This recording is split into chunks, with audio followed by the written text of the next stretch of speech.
सुप्रभात छात्रों, हिंदी की कक्षा में आज हम पढ़ेंगे तुलसीदास जी द्वारा रचित सवैया वन के मार्ग में।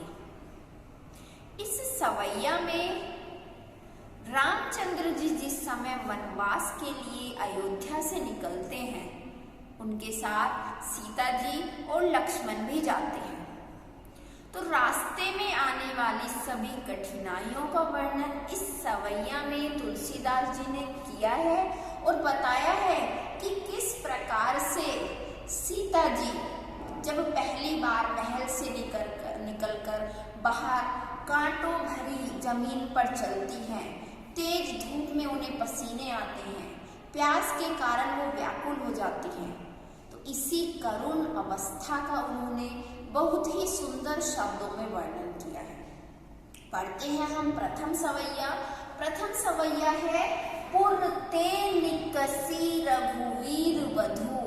रघुवीर वधू सीता जी के लिए कहा गया है और पुर यानी नगर, किला। तो रामचंद्र जी का नगर था अयोध्या, इसलिए कहा है पुरते यानी कि अयोध्या से निकलकर रघुवीर वधू सीता जी निकसी निकलते ही धरी धरकर धीरज, मन में धीरज धरकर धैर्य रखकर, मग में डग द्वय मार्ग में यानी रास्ते में, डग अर्थात कदम, द्वय अर्थात दो, रास्ते में 2 कदम आगे बढ़ाती हैं। सीता जी अयोध्या से निकल करके रास्ते में 2 कदम आगे बढ़ाते हैं। किस प्रकार से? मन में धीरज धरकर। झलकी भरी भाल कनी जल की, भाल होता है माथा, झलकी अर्थात दिखाई देना, तो उनके माथे से कन अर्थात बूंदे, पसीने की बूंदे दिखाई देने लगती हैं। क्योंकि सीता जी महल में रहती थी, बड़े प्यार से उनका पालन पोषण हुआ था। राजा जनक की पुत्री थी, तो बड़े ही ऐशो आराम में वो रहती थी।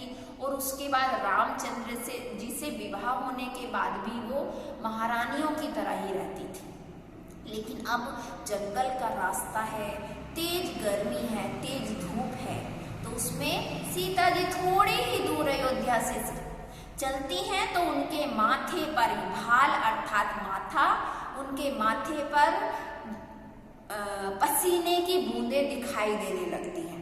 पुट सूख गए मधुराधर वे, और उनके होठ और गला सूख जाते हैं। किस कारण से? प्यास के कारण से। फिर बूझती है, बूझना अर्थात पूछना, फिरी अर्थात बार बार, वो बार बार पूछती है रामचंद्र जी से, चलनो अब केतिक, अभी कितना और चलना है। पर्ण कुटी करी हो कि तुम्हें, पत्तों की कुटिया हम कहाँ पर बनाएंगे? क्योंकि रामचंद्र जी ने उन्हें बताया होगा कि अब हम जंगल में रहेंगे, पत्तों की कुटिया यानी पत्तों की झोपड़ी बनाएंगे। तो सीता जी उसी समय का इंतजार कर रही हैं, क्योंकि वह चलते चलते थक चुकी हैं, गर्मी बहुत तेज है, इसलिए वो पूछ रही है कि अभी और कितनी दूर जाना है और पत्तों की कुटिया हम कहाँ पर बनाएंगे। तिये की लखी आतुरता, तिये होता है पत्नी, पत्नी की आतुरता अर्थात व्याकुलता को देखते हुए, तिये पत्नी, पिये पति, और आतुरता अर्थात व्याकुलता, तो पत्नी की व्याकुलता अर्थात बेचैनी को देख करके पिये की अखियां यानी रामचंद्र जी की अखियां अति चारों चली जल चुए, चुए होता है आंसू बहना, आंसू बहने के कारण अत्यधिक सुंदर लगने लगी। अर्थात हम ये भी कह सकते हैं कि रामचंद्र जी की सुंदर आंखों से आंसू बह चले। दूसरी सवैया हम पढ़ते हैं जल को गए लखनऊ। जैसा कि पहली सवैया में तुलसीदास जी ने बताया कि सीता जी के प्यास के कारण गला और होठ सूखने लगे हैं, गर्मी के कारण उनकी अवस्था खराब हो गई है। तो लक्ष्मण जी जल लेने के लिए जाते हैं, उसी समय का वर्णन इस सवैया में किया गया है कि जिस समय लक्ष्मण जी जल लेने के लिए चले जाते हैं तब सीता जी राम जी से क्या कहती है, जल को गए लखनऊ है लड़िका परिखो, यानी लक्ष्मण जी जल लेने के लिए गए हैं और वो दोनों उनका इंतजार कर रहे हैं। पिए, अब सीता जी राम जी की तरफ देख करके, परी को देख करके कहती है पिए, यानी कि हे पति देव या आर्य, कुछ भी वो कहती है, उनका संबोधन करती हैं। कहती हैं छाए घड़ीक हुए ठाड़े, कि आप भी अब थोड़ी देर के लिए छाया में, घड़ीक मतलब कुछ क्षण, घड़ीक कुछ क्षण, कुछ पल के लिए आप छाया में खड़े हो जाइए। पोछी पसेव, पसीने पोछ लीजिए। ब्यारी करो, हवा करते हुए, वो अपने पल्लू से हवा करते हुए उनके पसीने पोछने के लिए कहती हैं। अरुपाए पखारियू भूभूरी डाढ़े, भूभूरी अर्थात गरम रेत, गरम रेत पर चलने के कारण वो रामचंद्र जी के पैरों की तरफ भी देखती हैं और उनसे कहती हैं कि आप भी थोड़ी देर विश्राम कर लीजिए।